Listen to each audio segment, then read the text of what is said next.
Welcome back to the Guitar Temple. Glad you're here. Ranch side. So what's your flavor? What's your flavor in hard rock, rhythm and blues, progressive rock? Let's take a look at two rock stars. Michael Schenker, the great Frank Marino. It's funny about Michael Schenker. I was in the days of rap, when rap was dominant. I was working at a really high-end music place. We sold stuff to Nick Nolte and stuff like this.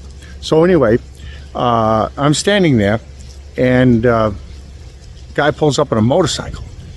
There's a cute redhead on the back of the motorcycle. So of course I took note.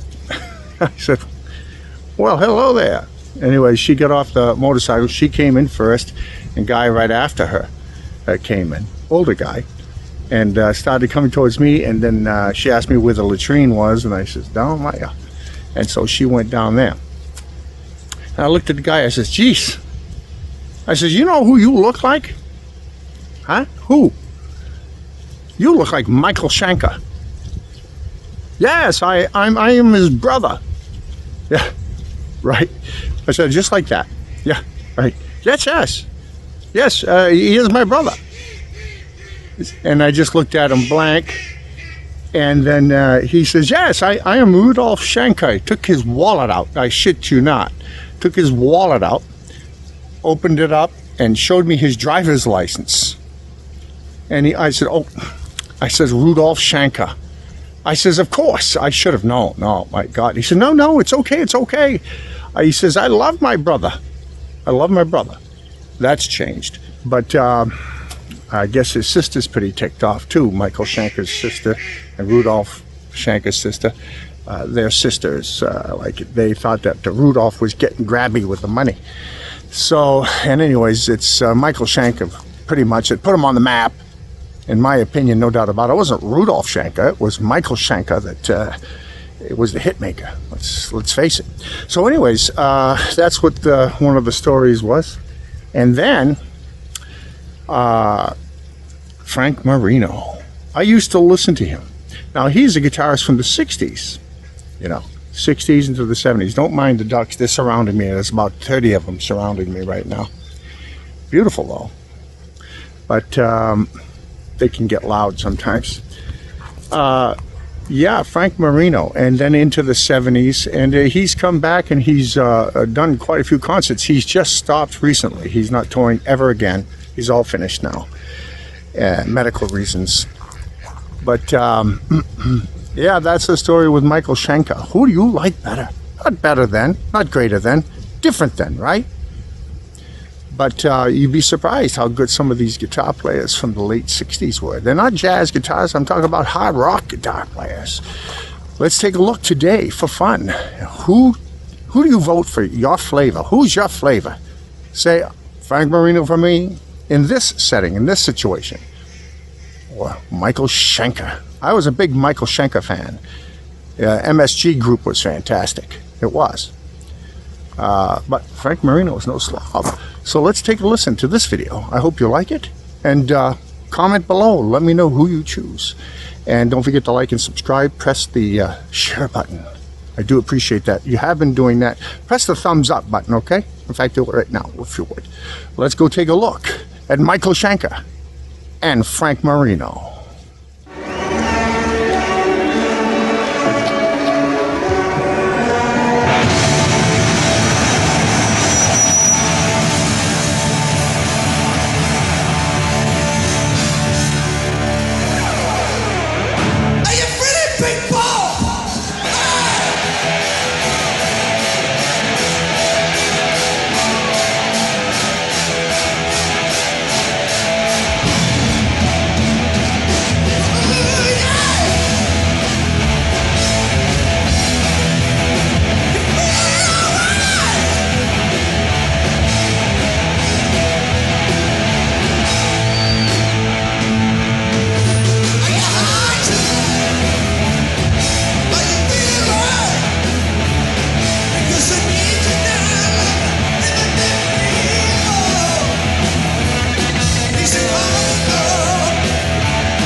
so much religious, like I put the Romans in there just to, the album cover could have been called a Purity and Passion versus Greed and Corruption.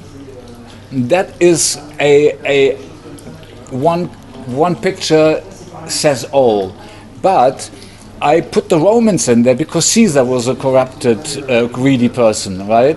And so the Bible story is something everybody knows, many people know, so it's easier for them to relate to that. And but basically, the idea, it's not a resurrection. I mean, it's not a crucifixion, really. It's not, because if you look really carefully, I'm ropes. I'm not nailed in, I don't have anything on my head, I'm hanging on my flying V. So it's all meant musical. It's nothing to do with the Bible or anything like that. And but also the idea is, if you look on the back of the album cover, that the band and the singers, they're supposed to free me. So basically they're in fighting position to get me off my flying V. And Michael Schenker wins and carries on. I was already a famous with Lights Out. I was already in '76. I was already famous in America. And then when we did Strangers in the Night in '79, people were saying Michael Schenker is God. And that's when I went like, okay, I'm done with this. I was allowed, and I appreciated that I was able to taste the fame. I started in my first part of my life, I started off like a kid in a sandbox. I had no competition, I didn't compete, I didn't expect, I didn't look for fame, I didn't look for anything. I just played guitar, having a great time. And all of a sudden one day, when we did Strangers in the Night, people said Michael Schenker is God. So I decided that I wanted to carry on as an artist, leave the limelight and start and carry on as an artist, experimenting with music, looking more at myself, learning about myself, learning who I was in the beginning, and I had no clue. Everything was done unconsciously, what I created there. The first song I wrote was In Search of Peace of Mind. I've got a tattoo, one says Born to Overcome, another tattoo says Born to Be Free. If you put those three together, you understand where I'm coming from. So in the middle years, I decided to leave the machine. Because when I did Lights Out, I got scared because it became a hit. I ran away because I thought now I was going to be under pressure and I would have to write hits all the time. I didn't want to do that. I wanted to enjoy music without pressure, just play, just have fun with it, And so the middle years where I was overflowing with creativity. If I would have joined Ozzy Osbourne, he would have been so frustrated because I would have not made him any money because I was so experimental. I wasn't commercial, I was experimental. And so Scorpions, UFO and Ozzy and Deep Purple and all the people that asked me, it wouldn't have worked for them. So everything worked out for the best for everybody, And so because in my middle years, people got so angry, including the business. They wanted to do business with me because they knew I had the big potential of making lots of money for people in the commercial gobble machine, money-making gobble machine. But I decided to look for an unknown singer, easygoing, no ego, and just have fun playing, And so, as a result of that, people started to slander me, they started to trash me, they started to humiliate me. They all forgot what I did for. Rudolf and Klaus forgot what I did for them. Matthias forgot what I did for them. So they cut out of my picture, they cut out all my names, and then people automatically thought in America, there's nothing wrong. There is still a Schenker, there is still a black and white flying V, and there is no picture of a sixth person on the album cover, so nothing is wrong. That's how they did it, And but I didn't follow that until I found out in 2015 when they asked me about the 50th the set box, Scorpion set box, 2015. That's when I discovered that the Love Drive story was a lie, a false story. That's when I got upset.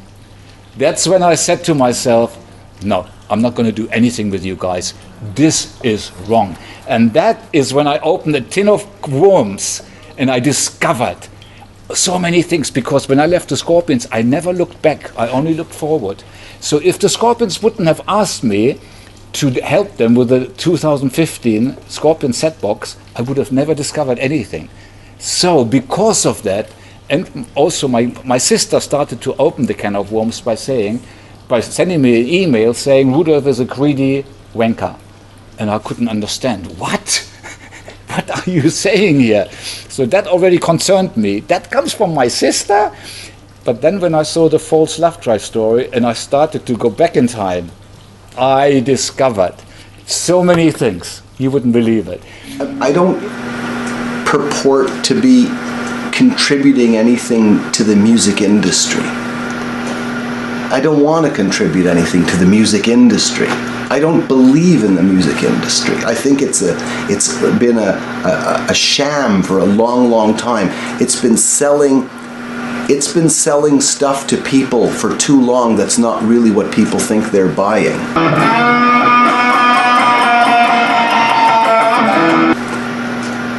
In many ways, a lot of the product that the music industry sold to people over the last 3 decades, even almost 4 decades, is akin to promoters selling the WWF as sport.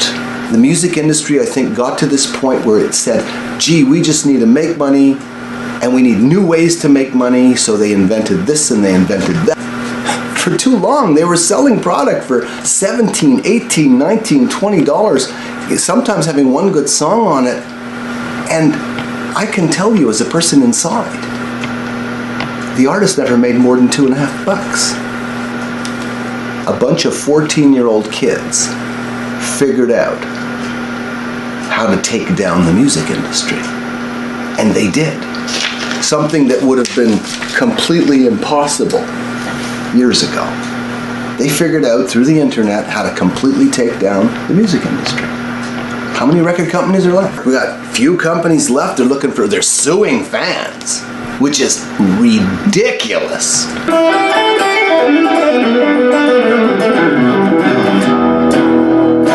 I mean, I can't tell you how ridiculous that is. I don't want to contribute to the music industry.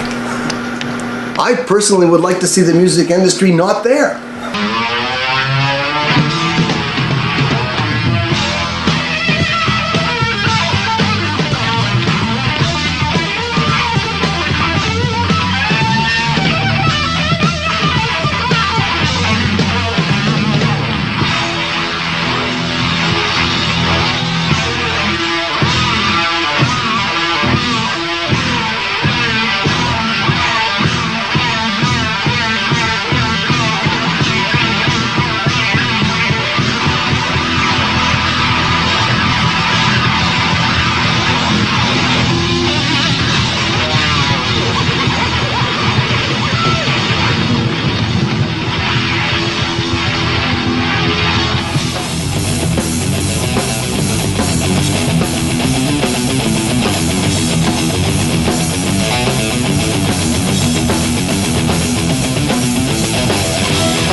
you know, I always say the Scorpions profited from all my moves I made. You know, it was not like, oh, Michael, like selfish person and stuff like this. No, it's something good. Look, first of all, I'm my own person. I have my own vision. Okay, I don't need to follow my brother's vision or anybody else's vision. Everybody has the right to do their own thing, and nothing to do with selfish. Okay, and the other thing is that everything I did, they copied. Rudolph copied. You know, and so therefore I took them with me. I took them with me all the way. You know, the first album we made, I was 15 years old, Lonesome Crow. It was internationally recognized immediately because of like the old drummer used to call Klaus Pizza Singer. But you know, that pizza singer is a great singer. You know, it's Klaus. You know, the Scorpions always knew, and I personally think that they profited. Every step I made, they profited because they were always linked to me. Because I was a part of it, and Rudolf, my brother, was in the band. And Klaus was the one who was in the band with me before we joined the Scorpions. So there's always a link, and there was no way to escape, and because they always were able to go featuring Michael Schenker from UFO. That's what they did.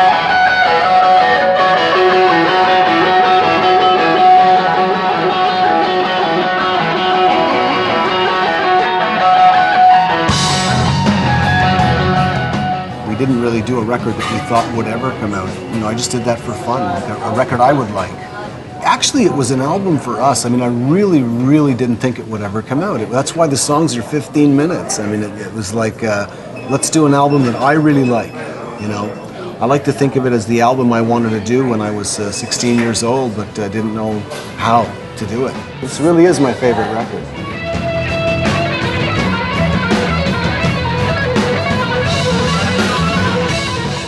I'm glad I had that particular album to come back with because I feel like I can stand behind it. This goes really, really way back to the 60s.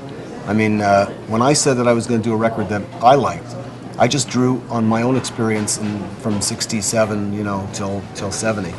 And I basically made the record of that time. Because all of my influences in this record is very much from the late 60s. Play to the types of fans in a second or third market that never get that kind of rock and roll. They're told that they have to live in New York, or they have to live in Montreal, or they have to live in Boston in order to see a real rock concert. And so they travel to these cities to see them. But when you take that show out to some of these smaller markets and you play that kind of show for those markets, this is where you get the real fan appreciation, where you really get to the grassroots. And for me, that's always been a real highlight. Not many. And there's the video. I hope you liked it. I hope you enjoyed it. So what's your flavor? Who is it? Michael Schenker? Frank Marino? Who did you see in concert? Was it Frank Marino? Way back when, in the 60s, early 70s? Or was it Michael Schenker, MSG Group? What's your flavor? All right, well, don't forget to stop by again. Don't forget to go in the description. You can leave a tip if you choose to do so. There's a tip jar there. Okay? And I'll see you at the next temple.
I got nightmares in my head, I fear that the thoughts build up until I can't hear, that my mind fills up into a creature, and it haunts me somewhere much deeper.